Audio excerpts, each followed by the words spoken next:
welcome back. Ado may mga si kuya challenge to ba? Ado ay gonna be nga si di kaiba wear it or eat it hayo. Ado gi challenge to do ini. Ado may ay kaino se hay di 50k yawe ado gi yamna harawe thank you hay ay gonna be gina ama hor pa kanda yang wana ko kyuni ba 50k gai magbong ay di yang wana ho ko YouTube to ado ga subscribe ko yang wana chat pa ba. Ado at last 50k yawe and yamna harawe hadi mayamna nungshibibagi ay subscribe kumba tawbibase haydi kitang akoida thogat pibado adu ay tawe ado subscribe tawbribaga issue dum subscribe tawbiramo aduga ngasi komjalisine ngasi truth or dare nati truth or dare nati kaiba wear it or eat it to aduda yama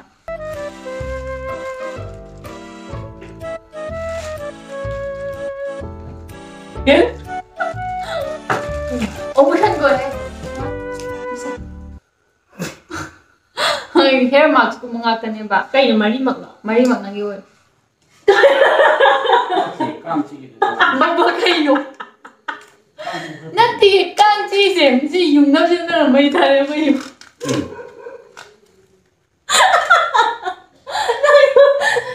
Yung naman na.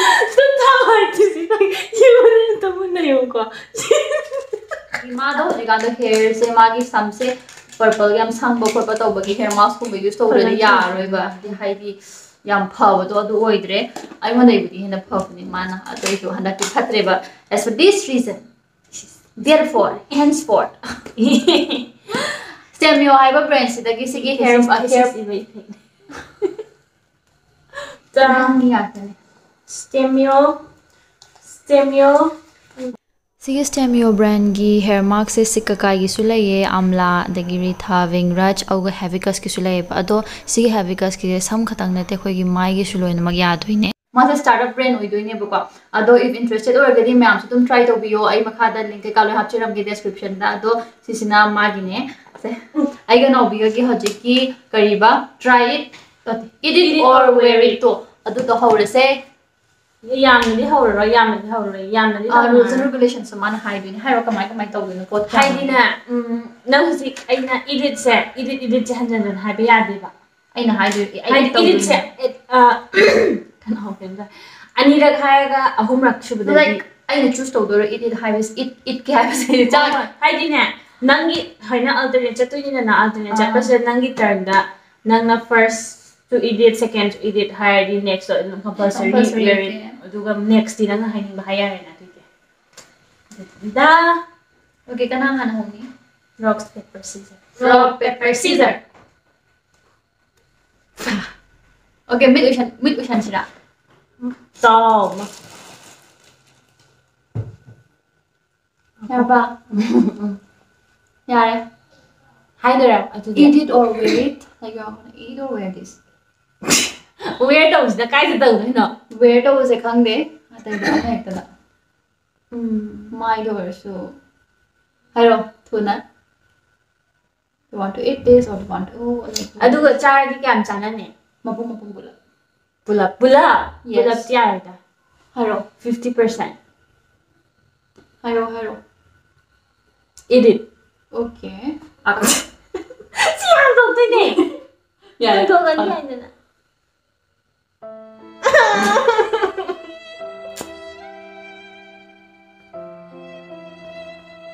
ay using ay natin ba aya nang hangdo ko rai sam lai hangdo kai sa thugai ro tengkot na ai di tengkot ko ri na tengko da natte direct adum ya da hapoi sa ngam maroi sila table lang thugai ro se han to rom ni chana du dia tham askali standard ka lei sa no an to ko chai jam na ai hin na sa ya ro edit or wear it ni nang sa cha khai ni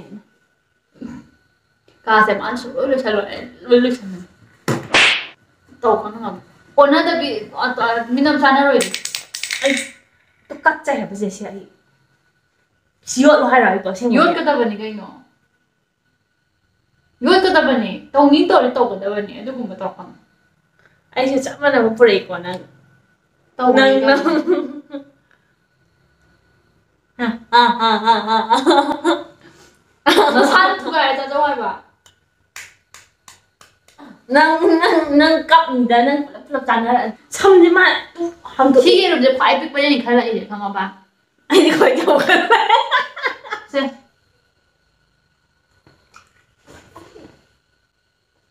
어떡해! 열어. 열어.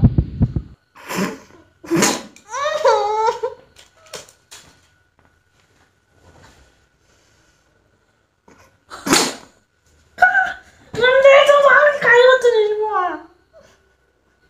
이거 봐요 어떡해 봐 똑같아 야나 짜살로. 똑같아 야나 짜살로. ngầm đi phần 좀 탁들어 너도 좀 탁들봐 빨래 알아 너가 좀 나가면 짜라 근데 아이기니까 시간이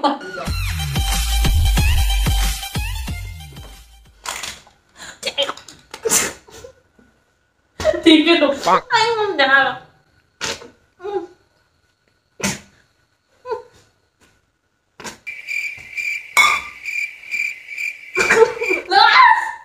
야, 잠깐만. 요 짝이다고는 진짜 이 짝모야 돼.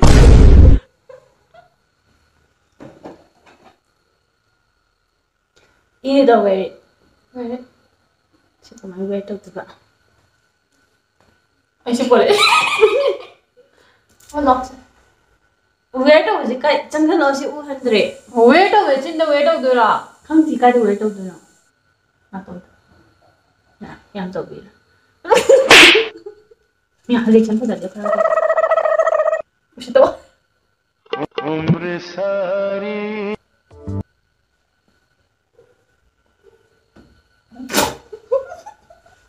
Làm thiếp nó lấy nó mềm thiệt chứ mà thấy chưa Eat it or wear it? wear it wear it nè Wear it nè. dạ là gì em thôi 놓고. 놓고 어떻게?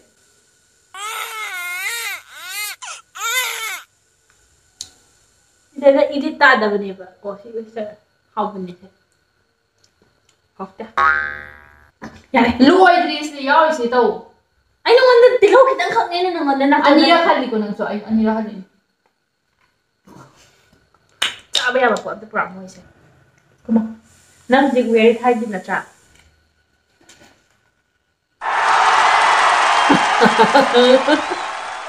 Eat it away. Wear it. हमको सिंदूर पोतो. इसे दो पे. पोतो. nói xin wear đâu gì là cái hả 나비가 얘는 또 있다. 나한테 짜보잖아. 너도 많이 냄새나. 이름 여기 탁하다니나 저야. oh no ông mua đi xe đâu nào 나한테 라포이당 모요야 해봐 사이 해봐 시빠이라서. sai đi cái nào 아두 모로또 mua 모로. được nhỉ 나한테 봐 이한디요 짜가다 아두가 아두고 뭐 까란 줄은 또 가능하니. nó y thì thầy anh đi nãy xin cái này rồi thì về trời nó máy xài đi 또야. 난 걔 탁하다. y đi cái thằng này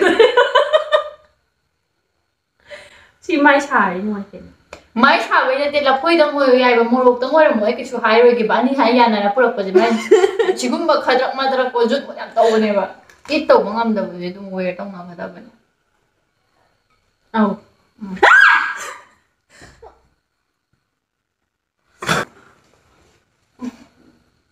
na anh sẽ khoa lá sao rồi ấy ru lại những dịch ta không được năng mà nung chỉ mua lộc chỉ tay bia rồi 밑매야 돼 약간. 짜 밑매야 돼 약간 하라. mua lộc sao hành rồi 이제 기쁨이라 그냥 생각이 không được 모로 근데 시리도는 미남장 제대로 안 해서 모로 매야 돼 합쳐져. Eat it or wear it. ai i về cái hay thế 하루 Alright. ꯑꯃꯈꯛꯇ ꯍꯥꯏꯅꯉꯥꯏ ꯑꯗꯨ ꯅꯪꯅ ꯂꯣꯏꯗꯤ ꯍꯩꯖꯜꯂꯦ ꯆꯥꯁꯨ ꯆꯥꯍꯜꯂꯦ ꯑꯣꯁꯨ ꯑꯣꯊꯣꯛꯍꯜꯂꯦ ꯅꯪꯅ ꯍꯥꯏꯁꯨ ꯍꯩꯖꯜꯂꯦ ꯌꯥꯕ꯭ꯔꯣꯗꯣ Hello. Eat it. Ma ko hay na dam si. 야만네! Si kay di yaman ge. So, 시카이다 야만게 봐. 시카이다 야만게. Sao? 지방 뭐라고 말해. Diba? 제스미나. so. 제스미 해버. Ano kung ba to? So. Nói cho là quê trang làm gì đi quê đâu đến.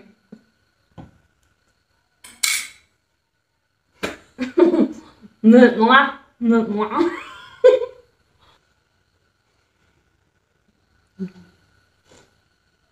Không.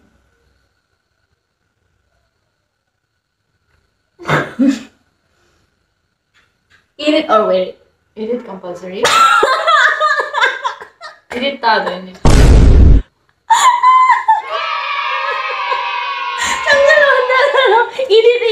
Eat it compulsory. Eat it not there. Say when you wear it dum hai am eat it. Thôi thôi, nó cha rồi tôi đi. Nhận được chắc là sao hay? Ui, tôi đây hả bà? Không ngầm mình. Sao? Sao? Sao? Cái đồ nhói rồi. Nói sao tôi nhỉ?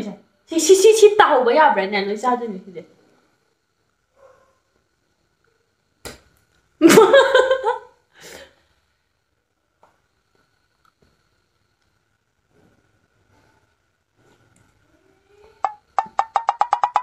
Mummy.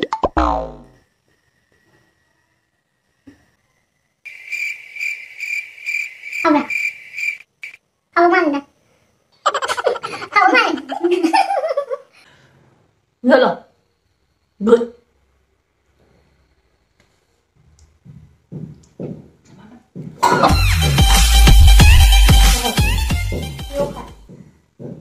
소부 주디.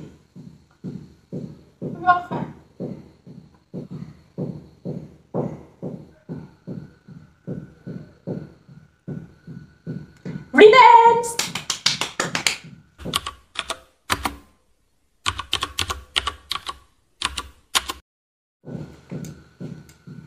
Nakaka-po dyan.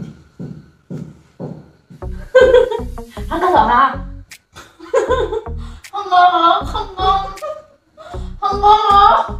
Sige kira.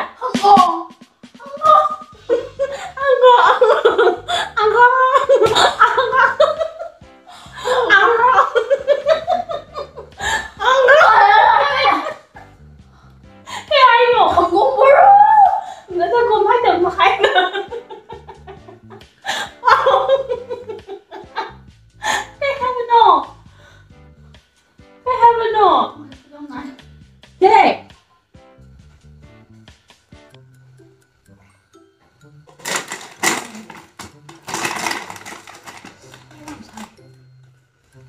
Mua rượu cái nó uống rồi.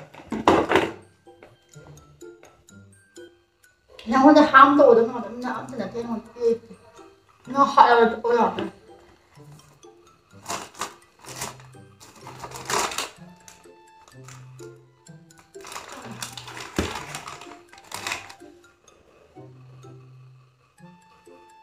아유. 뭐 그냥 좀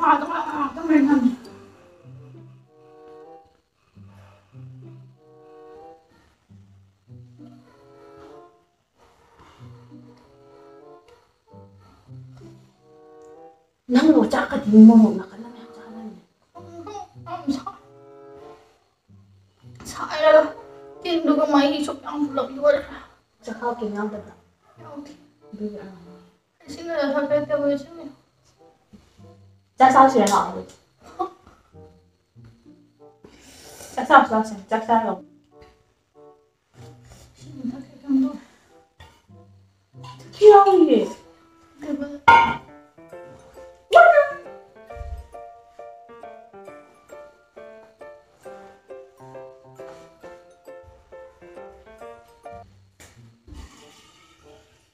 한국은 다 거지. 한국은. 아, 뭐로 나갔는데. ꯑꯗꯨꯝ ꯆꯥꯗꯥꯏꯅꯦ ꯆꯥꯛꯀꯗꯤ 오닝이 나오네. ꯁꯤꯗ ꯑꯣꯏ ꯁꯤꯗ ꯑꯣꯏ ꯁꯤꯗ ꯑꯣꯏ 프랭 떠오네요. 아니 너무 나 프랭 떠오네. ꯑꯁ ꯑꯩꯗꯤ ꯁꯨꯝ ꯀꯨꯏꯁꯜꯂꯒ ꯑꯗꯨꯝ ꯃꯥꯟꯁꯤꯜꯂꯛꯇ꯭ꯔꯦ 짜네. 자분이 살짝 갈망상요.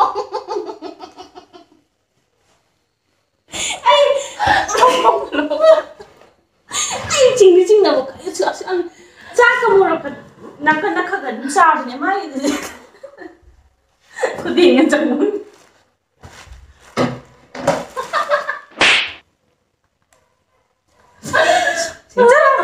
ꯂꯣꯏꯔꯦ ꯂꯣꯏꯁꯜꯂꯦ ꯑꯩ ꯁꯤꯁꯨ ꯎꯔꯝꯃꯅꯤ ꯅꯪꯅ 우대. ꯄꯣꯠꯇꯣ ꯍꯟꯕꯗꯣ ꯑꯩ ꯀꯩ ꯍꯥꯏꯕ ꯌꯥꯒꯦ 왜 이리 답이 아니나? ꯑꯩꯗꯤ ꯆꯥꯏꯗ ꯋꯦꯔꯦ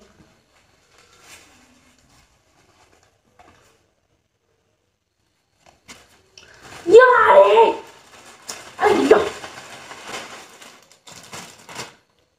아니 오늘 나나나나나. 나나나나나나나나나.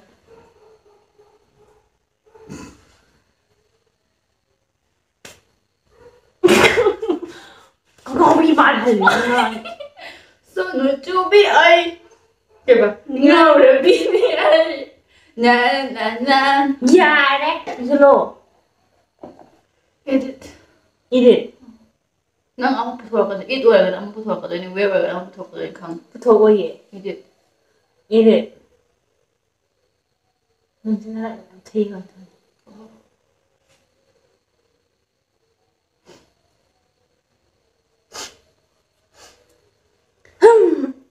아이 탕 뿌라시는 거 모로가 누가 짜래 시워하이라. 잠프라 누가 모로 들자 성들가. 아 희야기는 게. 한비네. 한우비는 양양이 그냥 밤이요. 짜가담네 해 양양구만 만남 탐문 만남 꼭 나오잖아 아야 아니 한우비 양아 하여 이제 또 왜 이래? 미술. 커피니 해지 로이래 하지 로이데.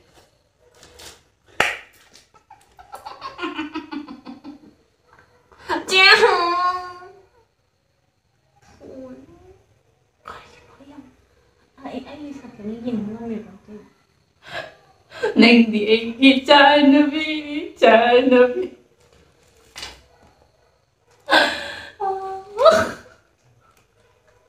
어디서 집에 많이 나왔어. 근데 도가노 얼른 방에는 내 어디 시작하더니. 바이바이. 지기. 아 지기.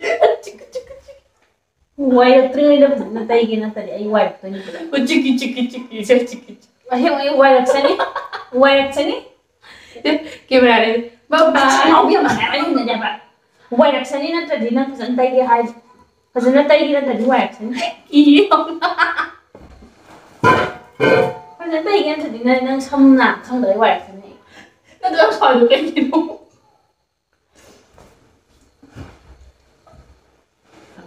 이제 봐